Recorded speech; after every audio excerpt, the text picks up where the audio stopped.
السلام عليكم ورحمة الله وبركاته.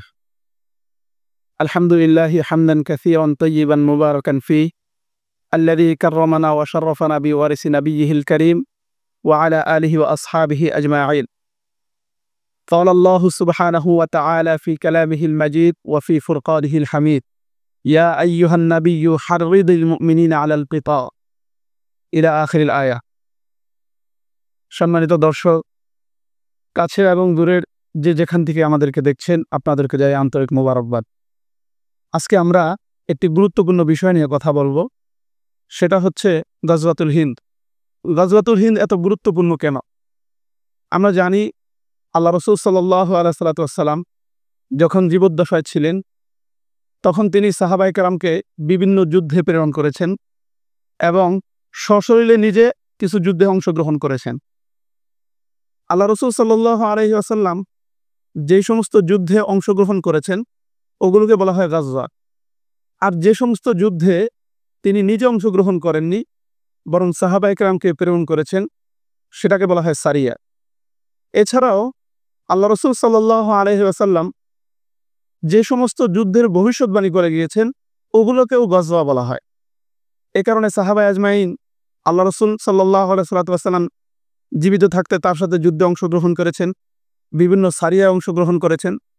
কিন্তু আল্লাহ রাসূলের ইন্তেকালের পরে তারা আল্লাহ রাসূলের ভবিষ্যৎবাণীকৃত যে সমস্ত গাজওয়াগুলো আছে ওগুলোকে অনেক গুরুত্ব দিতেন।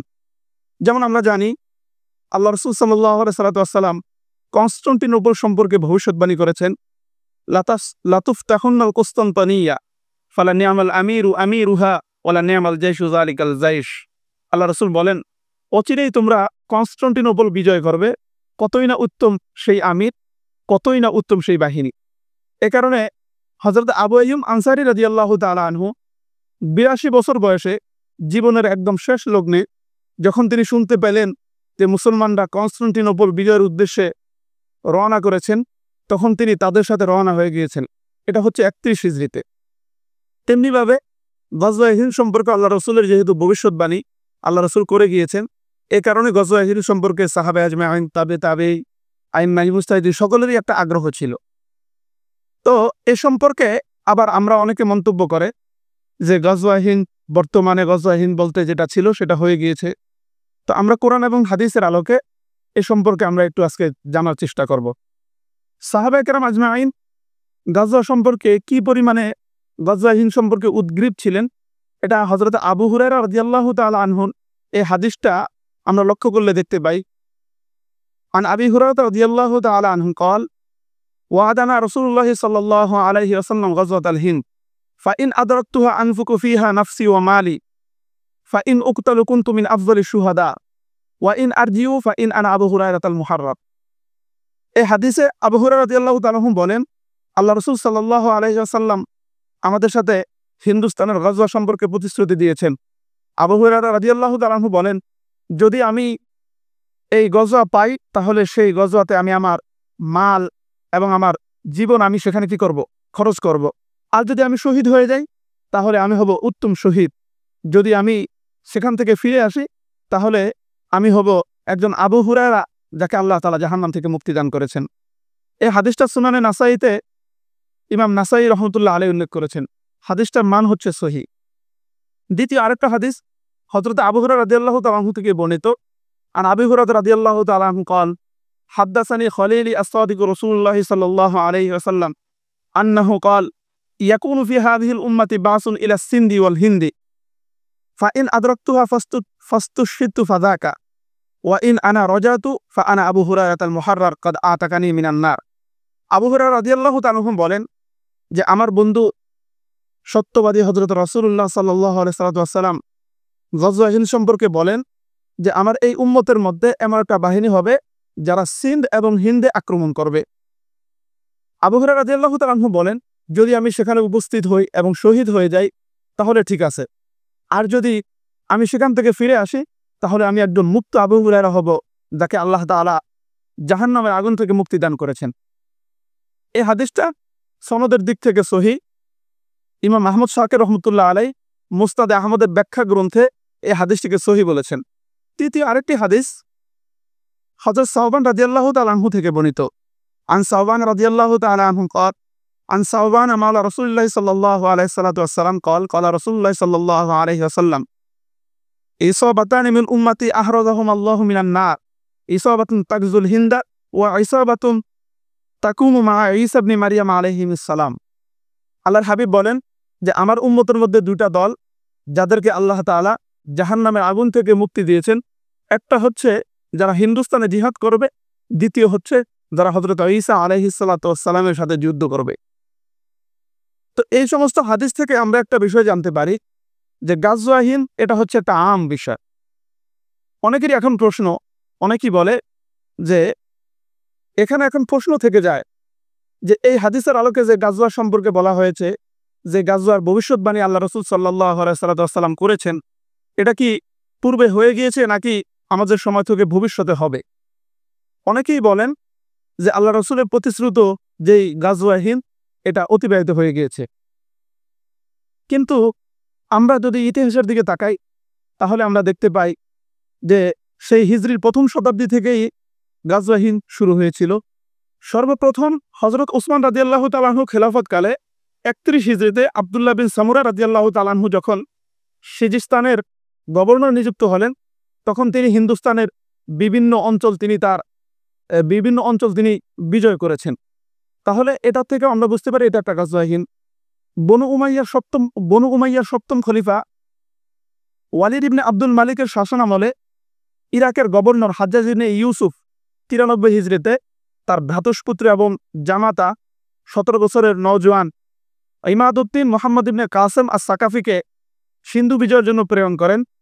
তিনি প্রায় ৭,০০০ বাহিনী নিয়ে সিন্ধু অভিমুখে রওনা করেন। সেখানে তিনি রাজা দাহিরকে পরাজিত করেন। তাহলে এটাও একটা গাজওয়া হিন্দ। আবার আমরা যদি আমাদের দরসে নিজামের মধ্যে মিশকাত জামাতে একটা কিতাব পড়ানো হয়, আবুল ফাতাহ মোহাম্মদ ইয়াহিয়ার রহমতুল্লাহ আলাইহি কর্তৃক রচিত দেবদ আন্দোলন ইতিহাস ঐতিহ্য অবদান নামক একটা কিতাব পড়ানো হয়।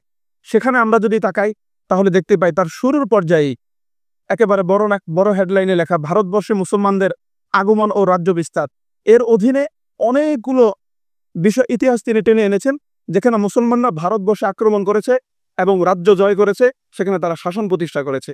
তাহলে এই প্রত্যেকটা আমরা গাজওয়া হিন্দ অর্থাৎ হিন্দুস্তানের যুদ্ধ হিসেবে আমরা দেখতে পাই। এখন প্রশ্ন হলো যে এই প্রত্যেকটাই তো গাজওয়া হিন্দ, তাহলে হাদিসে যে প্রতিশ্রুত গাজওয়া হিন্দ এটা কোনটা? এটা কি সর্বপ্রথম যে গাজওয়া, নাকি অন্য কোনো গাজওয়া, নাকি এই প্রত্যেকটাই এর অন্তর্ভুক্ত? অনেকেই বলেন যে এই গাজওয়া হিন্দ বলতে তারা মুহাম্মদ ইবনে কাসেম আস-সাকাফি রহমতুল্লাহ আলাইহির যে গাজওয়া, এটাকেই তারা গাজওয়া হিন্দ বলে সাব্যস্ত করেন। কারণ সিন্ধ আল্লাহর হাবিব সাল্লাল্লাহু আলাইহি ওয়াসাল্লাম দ্বিতীয় যে হাদিসে আমরা উল্লেখ করেছিলাম, ইয়াকুনু ফি হাদির উম্মতি বাসুন ইলা সিন্ধি ওয়াল হিন্দি, যে এই উম্মতের একটা দল যারা সিন্ধ এবং হিন্দে অভিযান পরিচালনা করবে। তো সিন্ধ বলতে যেটাকে আমরা বাংলাতে সিন্ধু বলি, পাকিস্তানের হায়দ্রাবাদ প্রদেশে একটা অঞ্চল, এটাকে সিন্ধু বলা হয়। তো অনেকে বলে এটাই হচ্ছে গাজওয়া হিন্দ এবং এটা প্রতিবাহিত হয়ে গিয়েছে।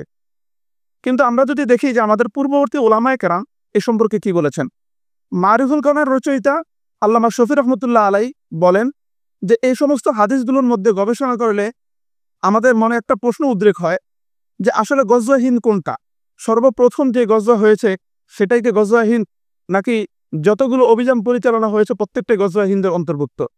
তখন তিনি বলেন যে গজওয়া হিন্দ সম্পর্কে বিশুদ্ধ যে হাদিসগুলো আছে এর প্রত্যেকটার উপরে যদি আমরা গবেষণা করি তাহলে একটাই বুঝতে পারি যে গজওয়া হিন্দ এই শব্দটা একটা ব্যাপক একটা শব্দ, অর্থাৎ এর অধীনে প্রত্যেকটা গজওয়াই অন্তর্ভুক্ত হবে। সেই প্রথম শতাব্দী থেকে এই পর্যন্ত যতগুলো জিহাদ সংগঠিত হয়েছে, ভবিষ্যতে হবে, প্রত্যেকটাই এই জিহাদের অন্তর্ভুক্ত হবে, এই সুসংবাদের অন্তর্ভুক্ত হবে ইনশাআল্লাহ তাআলা। ইমামে আহলে সুন্নাত শাহ মোহাম্মদ সরফরাজ আহমদ সফদর রহমতুল্লাহ আলাই তার শৌকে জিহাদ কিতাবের মধ্যে লেখেন যে বিভিন্ন যুগে গাজীগণ যে জিহাদ পরিচালনা করেছে এর প্রত্যেকটাই গাজওয়া হিন্দের অন্তর্ভুক্ত হবে। তিনি আরও লেখেন, বর্তমানে হিন্দুস্তানে উগ্র হিন্দুত্ববাদীদের বিরুদ্ধে যারা মুসলমানদের উপরে নির্যাতন চালাচ্ছে, মুসলমানদের ঘরবাড়ি জ্বালিয়ে দিচ্ছে, বিশেষ করে নারী এবং শিশুদেরকে দ্বারা নির্বিচারে হত্যা করছে, তাদের বিরুদ্ধে মুসলমানরা যে যুদ্ধ জিহাদ করতেছে এর প্রত্যেকটাই গজওয়া হিন্দের অন্তর্ভুক্ত। এমনকি কাশ্মীরে মুসলমানদেরকে মুসলমানদের স্বাধীনতার জন্য যারা সংগ্রাম করছে এবং মুসলমানদেরকে সাহায্য সহযোগিতার জন্য যারা জিহাদ করছে, এর প্রত্যেকটাই গজওয়ে হিন্দের অন্তর্ভুক্ত হবে।